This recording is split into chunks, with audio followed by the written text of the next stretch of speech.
Welcome. Thanks for tuning in.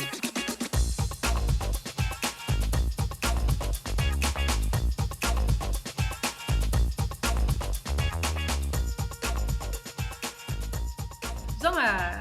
Miranda. Today we talk about how to activate leadership to embrace the customer perspective.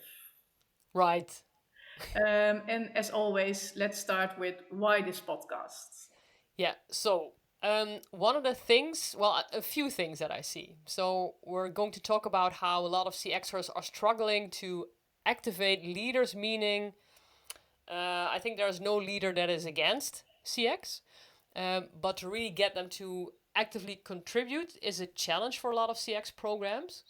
And I see a few things. So I see leaders that tend to sort of say, well, our employees need to be more customer centric, while it's almost never about the employees needing to be more customer centric. Or I also see CX teams that think that if I just give some suggestions, for example, hey, spend the first 5 minutes of your meeting on the customer, where you feel like super tangible tip, that the leaders still are sort of wondering, okay, but how do I spend those 5 minutes? Right? That's a challenge. And I think the key challenge is that right, if you've listened to the podcast more often, you know that this is sort of a common theme, that I think that CXers are too much focused on, let's say, their own tunnel vision, right? Bringing customer insights, pushing that to the organization, and not understanding enough the context of a team leader, the context of a manager. And I think to activate them, that's where we definitely need to start. Yeah, nice. All right, let's dive into it. Yes. Let's start with 3 steps to activate leadership. See, always making it simple, right? Three, Yeah, 5, 7. not too complicated. So the first one is understand their needs. Yeah. So as always, right, if you're in customer experience, you want to understand the needs of customers. So just apply that to everything you're doing. If you're talking to a team leader, understand the needs of the team leader. If you're talking to a director, understand the needs. And I mean that from also two perspectives. So sometimes it can be as simple as just to, to ask the question, okay, seeing your own business context. What does customer experience mean to you? Right? There can also be already miscommunication, understanding the scope of things, for example. Yeah, Um, or also asking, hey, what are sort of your 3 business issues? What keeps you awake, right? Can we connect to that? And then to understand, okay, so assuming that because you're not doing this standalone, right? This is a step in your CX program. So they should know something, right? This is not your starting point. So don't start with this activity. And so they probably have heard about the CX program. Maybe you shared some first insights. And then to also just check in and say, okay, is it clear to you sort of what kind of behaviors you can experiment with? So is it actually clear what is expected from you to make sure that customer centricity is more in the DNA? How how do you work with your team and which KPIs are you using? So really sort of sit back and listen and understand the full context and not alone their daily routines, their daily rhythms, where they connect, habits to. Let's say a team leader does a daily stand up with a team. Hey, great hook to connect a habit to. But also understand their organization system. And so if, let's say, we want them to be more customer centric, but their direct manager is pushing on, I don't know, waiting time, it's super tricky for them, right? So that's where the compassion comes back in. yeah, Um, so it needs to be balanced, right? You need to have a sort of a full picture. So to really understand them, to then also, that's also one of the next steps, to customize actually the approach, right? Team leader A might already be super comfortable and having ideas how they can make the team more customer centric, while maybe team leader B is still struggling. Okay, but what exactly can I do? So I think it's good for you to have sort of a broad menu of tools that, depending on the person you speak to and their context, you can sort of grab something out of that toolkit and help that leader understand more their specific role in in a transformation. And what I just also wanted to stress is, don't use surveys. So when I was designing this idea around leadership activation, and we've also at one time created a culture survey. I think that's still valuable. But I think here what is often underestimated is the time that you invest in one-to-ones with leaders. I think is such an easy win, let's say further down the road. So let's say you would have maybe 60 leaders, right? Let's say 30 team leaders, 15 managers, some directors, and a few C-level. Cannot calculate the layers that fast in my head. That means, right, 60 one-to-ones. Well, you're probably not alone, but even if you would be the only one running the program and you would invest 60 hours of that month in really understanding their context and then guiding them, I think it's the best time invested ever. Yeah, really set the baseline together, right?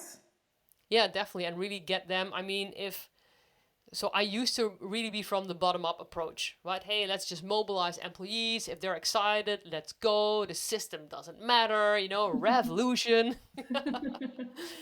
But that's not necessarily the case, right? The system definitely plays a role. So I think the facilitation of the leadership layer, it's often talked about on a C-level, and we're working with employees, but the 2 or 3 layers in between is often not really consciously thought out, okay, but what actually do we need to do to help them support CX as well? Yeah. And you talked about this culture survey and don't survey these leaders. What's the difference between these conversations that you have and the culture survey? So when you look at the culture survey, so let's say your goal is to either become a more customer or human-centric organization, then the survey is sort of an assessment across all the employees with questions like, my manager is asking me about customer impact that I'm making, or my KPIs are involving customer perspective. I'm supported to experiment with customers, right? So the culture survey is more, hey, how far are we in the journey of becoming more customer centric?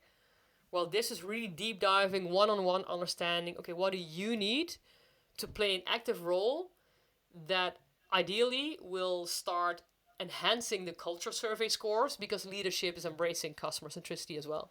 Yeah, exactly. Yeah. All right. So, first step, understand their needs. We really set this baseline with these conversations. What's the next step? So as I mentioned, I think it's crucial that once you've done that intake, that you really customize it to their specific needs. So not just content-wise, so not, for example, they're saying, yes, please facilitate with some habits, or maybe sit in and do an inspiration session with the team, but also look ahead for the next 4 weeks, right? So step 2 is also that on a monthly basis you check in. So you make a plan where you say, okay, if this is your need, what are 2, maximum 3 activities that you can commit to? And in the first stage, that can also be, I commit to coming up with, I don't know, 3 relevant habits 4 weeks from now. Or I come up with some, playful agenda topics, exercises that I can do with my employees. Or it could also be them asking you to come up with, hey, for our next meeting, can you inspire me with some ideas? So make it really, really tangible. So also you can come back after a month and say, hey, remember we discussed these 3 things? And that monthly check-in is not to, take out your whip and and bring, let's say, bad energy. So I'll keep reminding about being compassionate, that if they were not able to do the habits or everything they discussed, that point of reflection is in itself a super relevant intervention. So even sitting down and then maybe saying, I'm sorry, Zana, I just didn't have the time. Don't sort of feel bad or take it personal, but really dive deeper. Hey, what happened? Of course, you have a lot of priorities. What happened? Did you not have enough time? Was it maybe not top of mind? Because then together you can start thinking, okay, apart from maybe activities for the next 4 weeks, maybe it's also super valuable that, I don't know, you discuss together on a weekly basis, you send a short WhatsApp. Hey Miranda, how are you doing? On your habit, or, I can come up with a gazillion ideas. But then you learn, right? So also them not being able to do what you discussed is super valuable insights to learn, okay, what's in their context need to be redesigned to, for the next 4 weeks, maybe you can try, right, the same habits, what you discussed, okay, maybe you need to choose other routines or other moments in, the week that you test that habit or that activity. Yeah. So the monthly check-ins are so that let's say if you come back in a quarter and you don't do anything in between, especially in the beginning, there's a good chance that after the quarter they will say, "Ay, you know, Yeah. daily craziness, super busy." So that monthly rhythm is, and I would say, do it 30 minutes, right? On a monthly basis, 30-minute check-in. They see it in the calendar and think, "Oh yeah, oops, I was supposed to do something." Right? So you keep them committed, engaged. It's good that sometimes they feel like a bit of a shame that they should have done something. But then see that as a learning opportunity. Okay, so for the next 4 weeks, we'll do X, Y, Z. And so that monthly rhythm has a very specific purpose. Okay, so what are you going to do the next 3 months? But also more subconscious impact that sort of they cannot get away, right? At least in 4 weeks, they know, hey, okay, this is another meeting I'm having, and we're definitely going to stand still and see what happened and how we can improve it for the next couple of weeks. Yeah. So questions like, how are you doing with your habit? How are you doing with the team? If they have been trying the new habits or activities, any positive changes did you already maybe see, or did you get some inspirations for new ideas, right? So on both ends, whether it's I wasn't able or I've tried already a lot, just stand still, reflect, and just take time to see what you learn and what you want to do in the next 4 weeks. Yeah, and also in the back of your mind to really make it part of the DNA, right? To work on this topic. Yeah, definitely. And I think also things that you can think of. So just remember for you, let's say as the facilitator, remember that this is new to them, right? And new behaviors, new rhythms are always challenging. So also think about in your, let's say, your toolkit. For example, you have from behavioral science / service design, you have also the technique of sensitizing. And for example, sensitizing means that, let's say, you plan a workshop to brainstorm about improving the customer journey. No, let's make an easier example. We want to create more sense of purpose because recently we've done that. So you invited people for a workshop around purpose, but that's a bit of a abstract, complex topic. So what sensitizing means is that every day before you have a session or interview, you already let participants think about the topic. So in service design, for example, you make a nice booklet and you ask them, hey, take a picture of something that stands for purpose of personal attention. Or you can actually make it physical, right? That's one option. But let's say a very pragmatic option is what we here said. We had 5 different questions every day that the employees received that help them think about purpose. Top of my head, one question is, if you would get budget to make a TV show, what would it be about? Right, so people start thinking, okay, what really matters to me? And so also there, when you say get in the DNA, it's also getting it in the rhythm, getting it in the routines, making it tangible, right? So also think about designs around it. I don't know, posters on the wall, or right, you can think of a lot of things to optimize the context for them to, well, make it virtually impossible to forget what they were doing. Yeah. And you also mentioned make it really concrete. And in the beginning of the podcast, you said, okay, sometimes a tiny habit is take the first 5 minutes of your meeting to talk about the customer. And that's not concrete enough, right? So, what are we looking for when you talk about concrete? So in that specific example, what I've noticed is that leaders are asking me, okay, but how should I spend those 5 minutes? What questions do I ask? What exercise do I do? For example, we say, well, so we make sort of a menu of questions you can use. Let's start the meeting in advance with, one colleague sharing, hey, last week, looking back, when did you really feel that you were making an impact on the customer or internal customers? If you're, facing colleagues, when did you really feel you're making an impact on employees? So also give them either a set of questions they can use or specific exercises that they can choose from. So I would give them options because not every person feels uh, at ease to use any habit, right? They feel, oh, this habit I'm not sure, but this activity or question I really like. And that's what I mean with how tangible you make it. And Yeah. just so you know, for the listeners, I'm also working on, let's say, making the questions, a questionnaire, like a template for this leadership activation. So if that's relevant, just send a DM on LinkedIn, and I'm happy to share that with you as well. So then it makes it really tangible how you can use it as an idea, right? You can add your own Yeah. questions, but I think it'll give you a good direction. Nice. All right. So we understand their needs. Step number one. We do the monthly check-ins. Step number two. What's step number three? So step number three is a combination of two things. So we have the intake, we have the monthly rhythm, and then we have a quarterly rhythm. So on a monthly rhythm, it's remember, it's hey reflection, it's hey a monthly thing. Ooh, yes, I was doing something with new activities. On a quarterly basis, you want to take more time to reflect.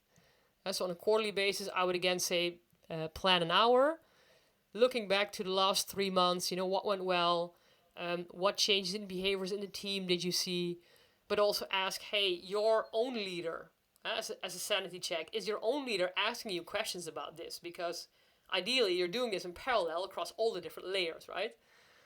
So that's also for you to learn to see, hey, is it actually working? Or, for example, if all the team leaders are saying, no, I'm not being asked that question, then you can take that into your conversation with the manager's layer.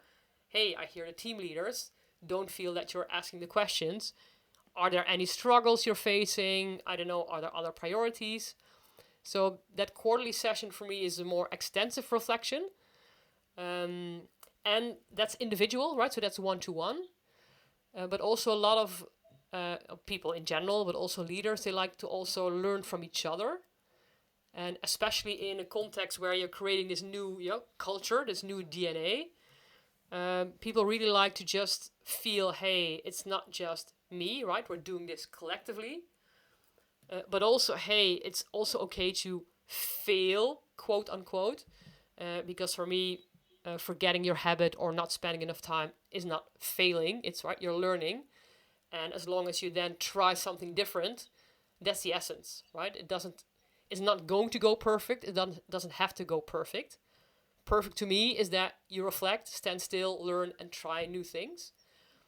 And I think when making those groups, I would say keep them small because it's a pretty, let's say, confidential. Right? It needs to be a safe space where people feel okay to say, hey, I tried this thing with my team, but it backfired. I don't know. I'm just making an example.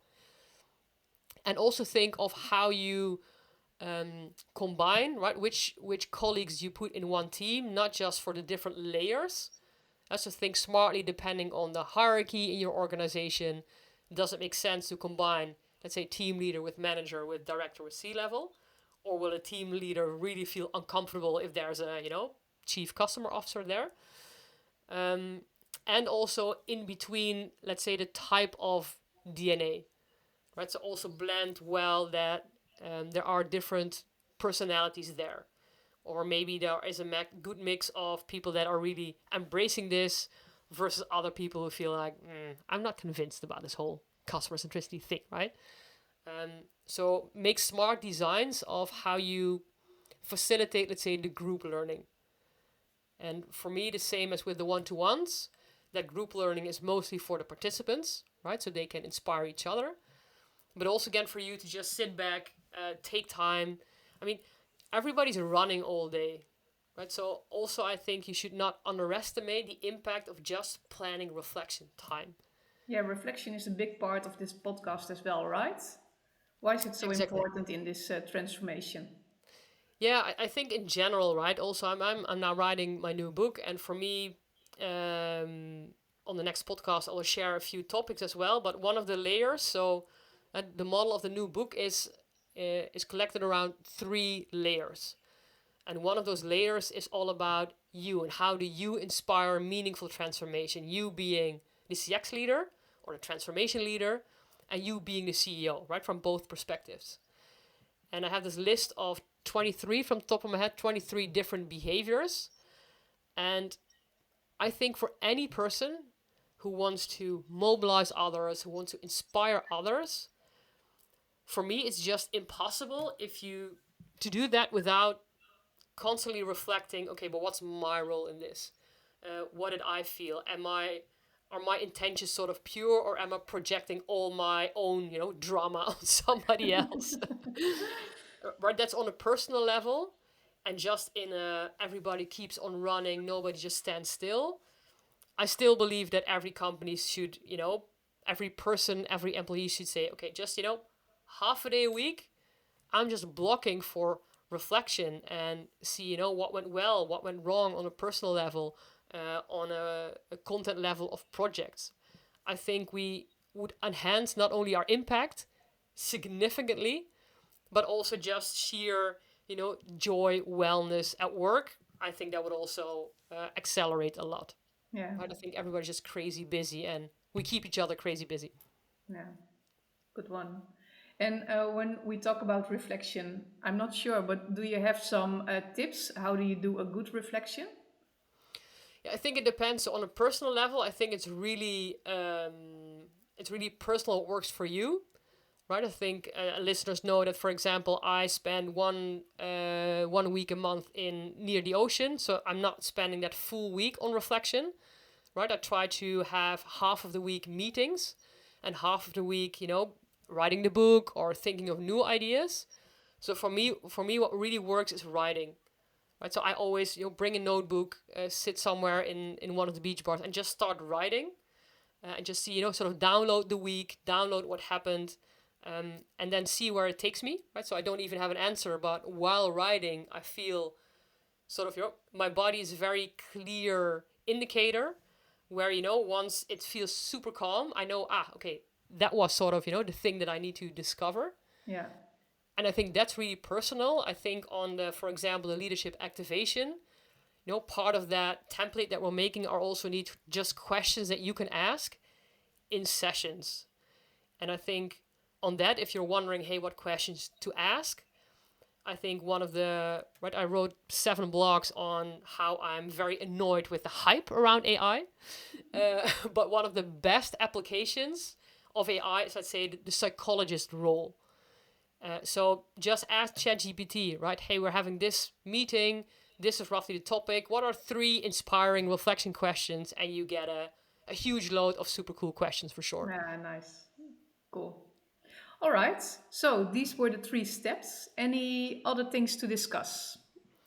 Um, Maybe the timing. So maybe looking back, I don't know, 15 years ago, I think I would have placed leadership activation at least after year 1. And maybe not even that, right? Because I was driving the revolution from bottom up. And I think one of the key things I've learned is that the sooner you already actively involve leadership, the faster your transformation will take place. So I would say if, for example, you found the first drivers, you selected the first journey, the sooner you start talking to them about their role and what they can actually contribute, I think the faster you will see the impact. So don't wait too long. And maybe the first 3 months is too soon, but I think definitely already in the second quarter, figure out a way to start incorporating this, and make sure you do it across all the layers. Yeah, So don't say, hey, let's start with the C level and maybe one day team leaders. No, I think the strength is in, at the same time, all 4 levels, also inspiring and keeping each other accountable. So I think also one of the questions I had in the template was for a CEO, for example, hey, how often are you asking your fellow C-level leaders how they are doing with customer experience, right? Or are they embracing their habits? So are you also literally keeping each other accountable, or is it just something nice to have and everybody's trying to duck away and please not talk about customer centricity? good one. Timing is everything, right? Definitely, yes. Yeah, And these, I think, timing and consciously designing it. So really, really feel what your organization needs, what this specific team leader needs, customize it to them, so they also feel seen, feel heard, feel that, hey, this is actually adding value to me, yeah. instead of feeling that something is, pushed on them. All right. I think that's it. Thank you so much. My pleasure. And see you in the next podcast where we talk about more about the 3 layers, right? Yes, so then I'll give a tiny oh, now I was going to say it in Dutch. Sneak Let's say preview. lift the corner, right? Give a sneak peek of the book that I'm writing. Cool. All right. See you then. See you then. Bye bye. Ciao.